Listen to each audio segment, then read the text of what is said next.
Good morning students. आज अपन मुद्रा वाला टॉपिक जो पहले पिछली क्लास में किया था अपन ने उसी को आगे कंटिन्यू रखेंगे। कल अपन मुद्रा के खतरे और दोष के बारे में अपन ने अध्ययन किया था। आज अपन मुद्रा का विकास जो कि पहले वाली क्लास में पिछली क्लास में अपन ने थोड़ा सा स्टार्ट कर लिया था, उसमें अपन ने मुद्रा के विकास के बारे में पढ़ रहे थे। मुद्रा का विकास वस्तु विनिमय प्रणाली जो आई थी उसमें कुछ समस्याएं थी, उसमें कुछ कठिनाइयाँ थी। तो उन कठिनाइयों को दूर करने के लिए मुद्रा का आविष्कार किया गया था और फिर मुद्रा के विकास के बारे में हम अध्ययन कर रहे थे। मुद्रा का विकास यानी कि मुद्रा जो है पहले कैसी थी, फिर बाद में कैसी हुई और बाद में कैसी हुई, इसके बारे में बताया गया है। इसमें अपन ने फर्स्ट पॉइंट किया था धातु मुद्रा के बारे में कि पहले जो है उस धातु जितना अंकित मूल्य होता है उतनी की बराबर की धातु होती थी और उस धातु को अगर अपन गला दें और उसको बेच दें तो उतने के बराबर ही पैसा प्राप्त होता था। लेकिन बाद में ज़्यादा धातु होने के आवश्यकता होने के कारण धातु की वैल्यू कम और अंकित मूल्य जो होता है उससे ज़्यादा होता था। जैसे अब आज हम देखते हैं 10 रुपये का सिक्का होता है, 5 रुपये का सिक्का होता है। अगर उस पर जो अंकित मूल्य है वो 10 रुपये है, लेकिन अगर उस धातु को अपन गलाते हैं और उस गलाकर उसे बेचते हैं तो हमें उतना पैसा प्राप्त नहीं होता है, यानी अंकित मूल्य ज़्यादा होता है और धातु की मात्रा कम होती है। इसके बाद धातु मुद्रा के बाद में पत्र मुद्रा पढ़ा था अपन ने, जिसको कागजी नोट अपन कहते हैं। इसमें क्या था, पहले जो है पूरा 100% कोष रखा जाता था, यानी जितनी नोट छापने हैं उतने के बराबर ही स्वर्ण कोष रखा जाता था सरकार के द्वारा। लेकिन बाद में इतना स्वर्ण कोष कहाँ से आए, ये समस्या सामने आने लगी थी। तो 100% कोष न रखकर फिर 10% ही कोष रखकर जो है मुद्रा का निर्गमन किया जा सकता था। इसके बाद अपन बैंक जमा, थर्ड जो पॉइंट होगा आपका वो होगा बैंक जमा। ये भी आपकी मुद्रा के विकास के अंतर्गत ही आती है। बैंक जमा नाम से स्पष्ट है कि बैंकों में जो पैसा जमा किया जाता है, थर्ड पॉइंट है अपना बैंक जमा। बैंकों में व्यक्ति पैसा जमा कराता है, जो भी वो धन अर्जित करता है उसका कुछ प्रतिशत उपभोग करके जो पैसा बचता है उसको वो बैंकों में जमा करा देता है। तो आजकल व्यापारिक बैंक जमा मुद्रा का सृजन करते हैं, यानी बैंकों में परिवारों के द्वारा जो पैसा जमा कराया जाता है उसका कुछ प्रतिशत बैंक अपने पास रखते हैं आरआर के रूप में। मैंने आपको पहले भी बताया था आरआर का मतलब होता है रिजर्व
द्वारा वो अपनी आवश्यकताओं को पूरा कर सकता है। अब वो व्यक्ति जो है इसके बदले में ब्याज देगा बैंक को। चेक के द्वारा मुद्रा राशि एक खाते से निकालकर दूसरे खाते में जमा कर दी जाती है। ये मैंने आपको पहले बताया कि यहाँ पर हम बात करते हैं, ये ए व्यक्ति है और ये आपका बी व्यक्ति है। दो व्यक्ति हैं, ए व्यक्ति और बी व्यक्ति। ये है क्रेता और ये हो गया आपका विक्रेता। ए ने बी से कोई माल खरीदा। अब कोई माल खरीदा तो ए ने बी से क्या खरीदा? माल खरीदा।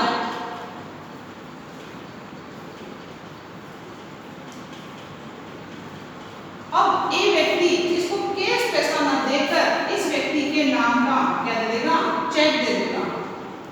इस व्यक्ति के नाम का चेक दे देगा और ये व्यक्ति बैंक में जाकर इस चेक को लगाएगा तो ए व्यक्ति के खाते में से पैसा निकलकर इस व्यक्ति के खाते में आ जाएगा, बी व्यक्ति के खाते में पैसा आ जाता है। इस प्रकार चेक के द्वारा जो है आराम से भुगतान किया जा सकता है। चेक भी प्राय दो प्रकार के होते हैं। हम अपन चेक की बात कर रहे हैं। चेक ना तो मुद्रा होती है और ना ही मुद्रा का स्थानापन्न होती है। ये तो व्यक्ति के द्वारा बैंक में जो पैसा जमा कराया जाता है उसके बदले में बैंक उसे एक चेक बुक जारी करती है। उस चेक को वो अपने जिन भी व्यक्तियों को देना चाहता है पैसे के बदले में वो चेक के द्वारा भुगतान कर सकता है। अब अपन बात करते हैं चेक की। चेक भी कितने प्रकार के होते हैं? चेक दो प्रकार के होते हैं। एक तो होता है आपका वाहक चेक, एक होता है आपका आज्ञाकारी चेक। एक होता है आपका आज्ञाकारी चेक। वाहक चेक क्या होता है, आज्ञाकारी चेक क्या होता है, इसके बारे में बताएंगे। अब बात करते हैं कि चेक किसे कहते हैं। छोटा क्वेश्चन आपसे पूछ लिया जाता है कि अपन चेक के बारे में पढ़ रहे हैं तो चेक की परिभाषा क्या है, किसको चेक बोलते हैं। तो चेक एक वह आदेश पत्र होता है जो जमाकर्ता अपने बैंक पर जारी करता है। जो जमाकर्ता क्या करेगा? अपने बैंक पर जारी करता है। जैसे कि मेरा अकाउंट अगर आईसीआईसीआई में है, आईसीआईसीआई बैंक में है, तो आईसीआईसीआई बैंक मुझे बैंक चेकबुक जारी करेगा। तो चेकबुक एक ऐसा आदेश पत्र होता है जो जमाकर्ता अपने बैंक पर जारी करता है ताकि उसमें लिखी रकम स्वयं को अथवा किसी अन्य व्यक्ति को दी जा सके। इसकी परिभाषा अपने को ये लिखनी है कि चेक वह आदेश पत्र। चेक क्या है? एक आदेश पत्र है, यानी आदेश दिया जाता है किसके द्वारा? जमाकर्ता के द्वारा। जमाकर्ता जो कि बैंक पर जारी करता है। कौन से बैंक पर? जिस बैंक में उसका अकाउंट है। अपन बात कर रहे थे आईसीआईसीआई की। मेरा अकाउंट आईसीआईसीआई में है तो मेरे पास कौन से बैंक की चेकबुक होगी? आईसीआईसीआई की चेकबुक होगी। अब मेरे को जब भी किसी को पैसा देना है या मेरे को खुद को पैसा निकालना है तो मैं चेक लगा दूंगी, या किसी को पैसा देना है तो उसके नाम चेक जारी कर दूंगी। तो मैंने जो है उस व्यक्ति को चेक दिया है जिससे वो आराम से या मैं आसानी से पैसा निकाल सकती हूँ। ये आपको चेक की परिभाषा देनी है। अब अपन बात कर रहे थे कि चेक जो है ये भी दो प्रकार के होते हैं। एक होता है अपना वाहक चेक, दूसरा होता है आपका आज्ञाकारी चेक। इन दोनों में भी अंतर है। वाहक चेक क्या होता है और आज्ञाकारी चेक क्या होता है? वाहक चेक उस चेक को कहते हैं, ये वह चेक होता है जिसमें लिखी रकम बैंक की खिड़की पर या बैंक में जाकर किसी भी व्यक्ति को मिल सकती है। जैसे अपन बात करते हैं, मैंने माल खरीदा किसी व्यक्ति से 10,000 रुपए का, क्या खरीदा है? माल खरीदा है। अब उस व्यक्ति के अकाउंट में जो है उस व्यक्ति का अकाउंट नहीं है, कोई बात नहीं, तो मैं उसको जो है चेक दूंगी, नाम नहीं लिखूंगी, सिर्फ 10,000 रुपए का अमाउंट लिखूंगी और साइन करके दे दूंगी। तो जो भी व्यक्ति बैंक में जाएगा उस व्यक्ति को तो व्यक्ति चेक देगा और उसके बदले में पैसा प्राप्त कर लेगा। ये कहलाता है आपका वाहक चेक। तो किसी भी व्यक्ति को ये मिल सकती है। इस प्रकार के चेक का लाभ ये होता है कि इसे किसी भी व्यक्ति को नगद राशि बैंक से सीधी मिल जाती है। अब मान लो कोई भी इसमें इस चेक में जो है किसी भी व्यक्ति का अकाउंट नहीं हो तो भी काम चल जाता है, यानी जिसको भी मुझे चेक देना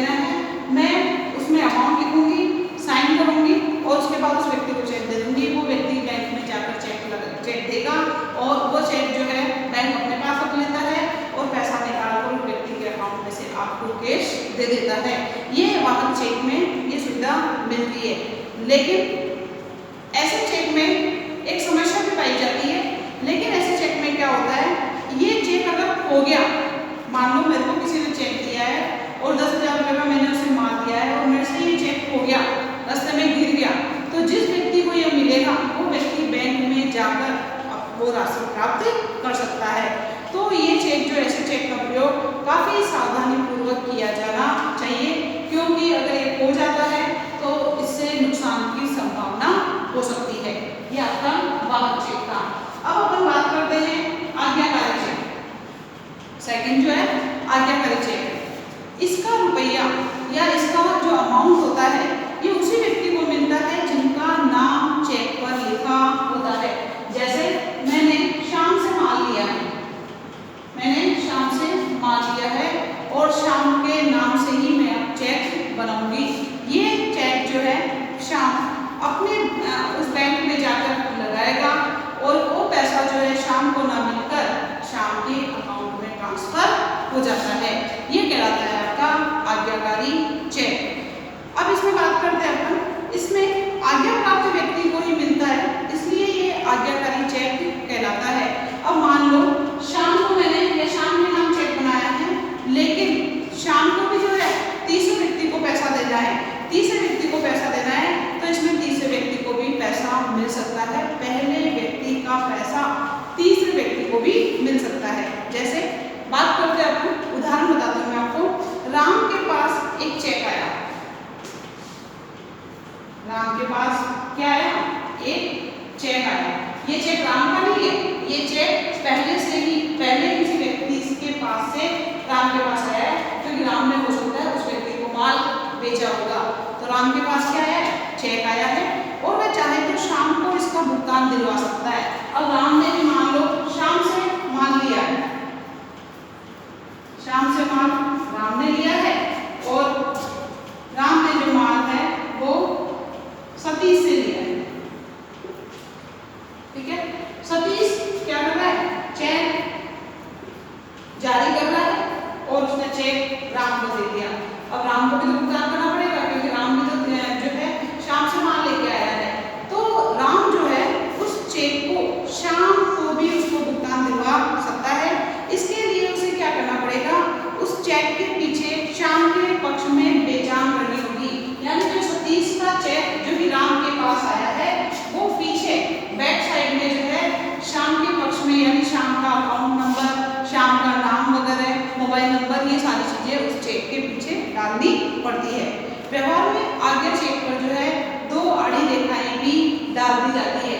मान लो आपने कोई लोन लिया है, या मान लो कोई जो है आपने कोई आइटम खरीदा है, उस आइटम के लिए खरीदने के लिए और वो आप लोन पे ले रहे हो, तो आपके बैंक का जो चेक है वो चेक वो आपसे लेगा, और इस पर जो है 2 आड़ी रेखाएं जो है डाली जाती है, जिससे वह चेक रेखांकित चेक बन जाता है। जब उस चेक पर 2 आड़ी रेखाएं खींची जाती है तो वो चेक कौन सा चेक कहलाता है, वो चेक आपका रेखांकित चेक कहलाता है। और इसका रुपया आज्ञा प्राप्त व्यक्ति के खाते में ही जमा होता है। उस पर नाम वगैरह लिख के उसको जो है 2 आड़ी रेखाएं डाल दी जाती है, वो चेक आपका रेखांकित चेक हो जाता है। और ये चेक, इस चेक का जो पैसा प्राप्त होगा वो उस व्यक्ति को ही प्राप्त होता है, और वो काउंटर पर जाकर सीधी नगद राशि प्राप्त नहीं करता है, बल्कि उसके अकाउंट में पैसा ट्रांसफर हो जाता है। इस प्रकार ये आज्ञाकारी चेक होता है। रेखांकित चेक का महत्व आजकल काफी बढ़ गया है। ये उसी व्यक्ति के अकाउंट में जाएगा जिसके नाम ये शो होता है। अब मान लो आपने कोई लोन लिया है, और लोन लिया तो स्टार्टिंग में कंपनी ने या जो भी जिससे भी आपने लोन लिया है वो आपसे 5 चेक लेगा, उदाहरण को वो आपसे 5 चेक लेगा, और चेक की प्रति किस्त जो है कितने की है, 20,000 रुपए की है। तो आपसे उसने 5 चेक ले लिए स्टार्टिंग में। अब वो 5 चेक जो है एक एक करके हर महीने क्या करेगा, लगाता जाएगा, और वो चेक क्या हो जाएंगे, क्लियर होते जाएंगे। तो उस व्यक्ति के अकाउंट से पैसा जिस व्यक्ति के नाम जो है दिया जा रहा है उसके अकाउंट में सीधा ट्रांसफर हो जाता है। ये इस प्रकार से आज्ञाकारी चेक था। अब अपन बात करते हैं जमाओं की। जमाएं भी दो प्रकार की होती है। अपन बैंक जमा के बारे में पढ़ रहे थे। बैंक जमा में अपन ने पैसा जो जमा कराया जाता है उसके बारे में पढ़ा कि उस पैसे को आप कैसे किसी व्यक्ति को जो है कैश ना देकर चेक में अपन उसका भुगतान कर सकते हैं। इसमें अपन ने ये भी बताया था कि चेक भी जो है दो प्रकार के होते हैं, जिनसे एक वाहक चेक और एक हो गया आपका रेखांकित आज्ञाकारी चेक। अब अपन बात करते हैं जमा की। कौन सी जमा? बैंक जमा। बैंकों में जो पैसा जमा होता है उसकी बात करते हैं। ये भी दो प्रकार की होती है। एक तो होती है आपकी मांग जमा,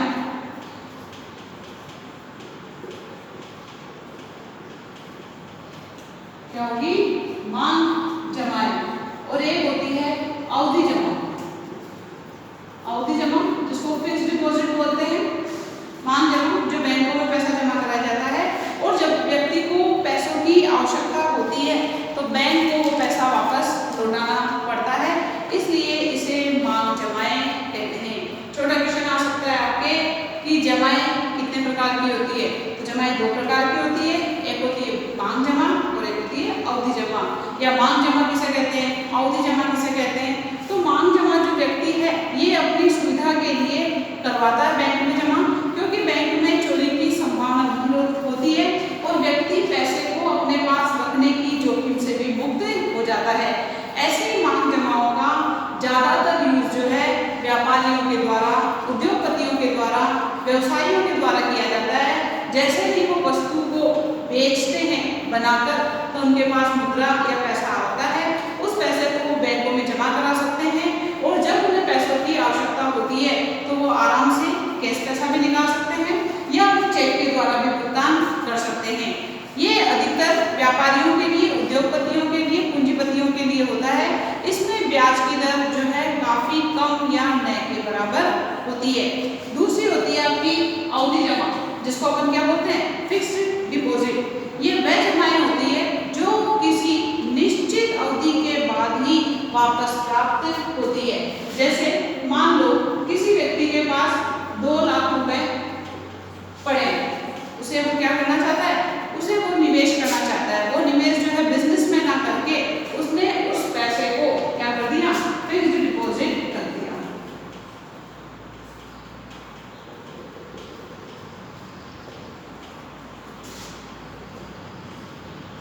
कितने साल के लिए? 2 साल के लिए। 2 साल के लिए उसने अपना पैसा जो है बैंक में फिक्स्ड डिपॉजिट करवा दिया। अब अवधि जमा जो है फिक्स्ड अवधि के लिए होती है। ऐसी कोई नहीं कि सिर्फ 2 साल की हो, 2 साल की भी होती है, 5 साल की भी होती है, 10 साल की भी होती है, 1 साल की भी होती है, 6 महीने की भी होती है। जैसे व्यक्ति अपनी सुविधा के अनुसार इसमें जो है वो पैसा जमा करा सकता है। अवधि जमा जो है, अवधि जमा को मुद्रा के समीप माना गया है, यानी इसको अपन मुद्रा नहीं कह सकते, अपन इसको क्या कहेंगे? मुद्रा के समीप। मुद्रा के समीप का मतलब क्या होता है? जब आपकी अवधि पूरी हो जाएगी, परिपक्व हो जाएगी या 2 साल पूरे हो जाएंगे, उसके बाद आपकी ये जो फिक्स्ड डिपॉजिट है वो क्या बन जाएगी? मुद्रा बन जाएगी। इसलिए अवधि जमा को मुद्रा के समीप कहा जाता है। और ये प्राय मुद्रा जो है ये मुद्रा किसमें होती है? मुद्रा सिक्कों में, पत्र मुद्रा, कागजी मुद्रा अपन इसको बोलते हैं। मुद्रा किसे कहेंगे अपन? मुद्रा कहेंगे पैसा जिसको अपन बात करते हैं। पैसा सिक्कों में होता है, पत्र मुद्रा में होता है, वह मांग जमाओं में, वह मांग जमाओं में। ये सारी चीजें मुद्रा के अंतर्गत आती है। कहने का मतलब मांग जमा भी जो है मुद्रा होती है, लेकिन अवधि जमा जो होती है वो मुद्रा नहीं होती है, वो मुद्रा के समीप होती है। मुद्रा के समीप का मतलब मुद्रा के आसपास। जैसे आपकी अवधि जो है परिपक्व हो जाती है, पूरी हो जाती है, आप उस बॉन्ड को या सर्टिफिकेट को बैंक में जमा कराओगे, उसके बदले में आपको मुद्रा प्राप्त हो जाती है। इस प्रकार से यह आपका मुद्रा का विकास था।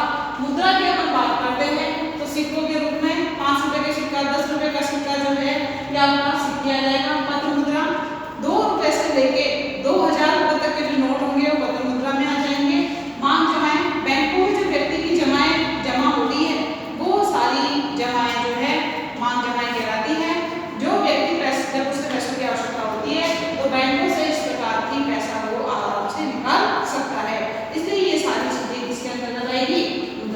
कर आएगी।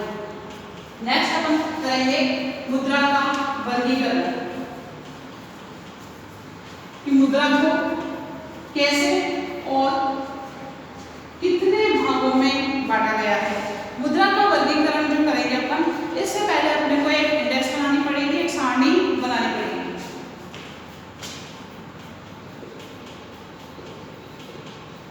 मुद्रा का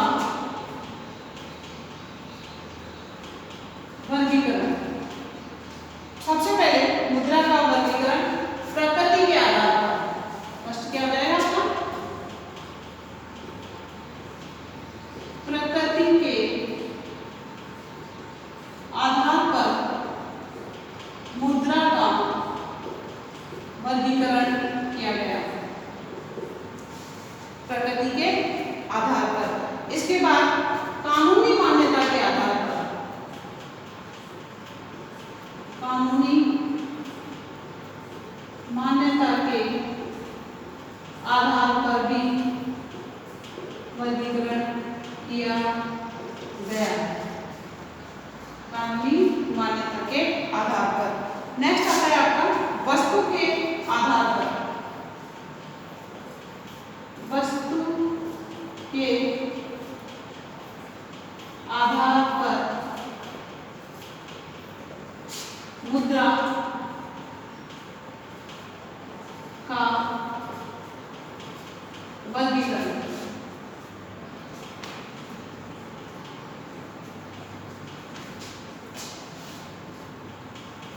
इस प्रकार मुद्रा के वर्गीकरण को 3 भागों में बांटा गया है, वस्तु के आधार पर, प्रकृति के आधार पर और कानूनी मान्यता के आधार पर। प्रकृति के आधार पर वर्गीकरण करते हैं तो इसको 2 भागों में बांटा गया है। एक तो है आपकी वास्तविक मुद्रा, इसका वर्णन अपन एक एक हर पॉइंट का करेंगे डिटेल में। ये क्या होगी आपकी वास्तविक मुद्रा, और सेकंड होगी हिसाब की मुद्रा, जिसमें लेखा जोखा किया जाता है, वो हिसाब की मुद्रा कहलाती है, हिसाब की मुद्रा। नेक्स्ट आता है कानूनी मान्यता के आधार पर वर्गीकरण। तो इसमें एक तो होती है वेद मुद्रा और दूसरी होगी आपकी ऐच्छिक मुद्रा। वेद यानी कानूनी मान्यता प्राप्त जो मुद्रा होती है वो आपकी वेद मुद्रा के अंतर्गत आएगी, क्या हो जाएगी, ऐच्छिक मुद्रा। इसके बाद वस्तु के आधार पर वर्गीकरण होता है। तो एक होगी आपकी धात्विक मुद्रा, धातु के रूप में जो मुद्रा होगी वो आपकी धात्विक मुद्रा कहलाएगी, और एक होगी आपकी पत्र मुद्रा, जो काव्य मुद्रा होती है, जो नोटों के रूप में जो मुद्रा होती है वो आपकी पत्र मुद्रा कहलाती है। अब कानूनी मान्यता के आधार पर जो मुद्रा का वर्गीकरण किया गया है, इसको भी 2 भागों में बांटा हुआ है, सीमित मुद्रा और असीमित मुद्रा। वेद मुद्रा में 2 भाग होते हैं, सीमित मुद्रा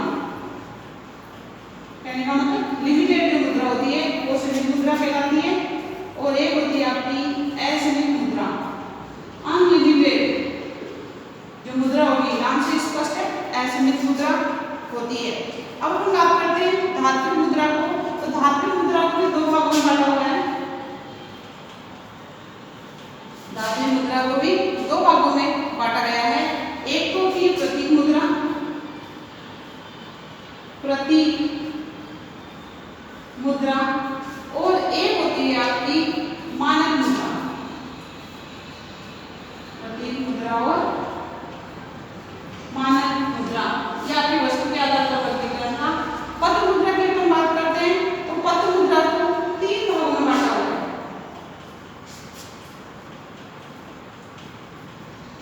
पत्र मुद्रा को 3 भागों में बांटा गया है। इसमें पहला है आपका प्रतिनिधि पत्र मुद्रा, प्रतिनिधि पत्र मुद्रा, ये पत्र मुद्रा का फर्स्ट भाग है। इसके बाद परिवर्तनीय पत्र मुद्रा, परिवर्तनीय पत्र मुद्रा, ये आपका पद्म मुद्रा का दूसरा भाग है। और इसके बाद थर्ड जो होगी आपकी वो होगी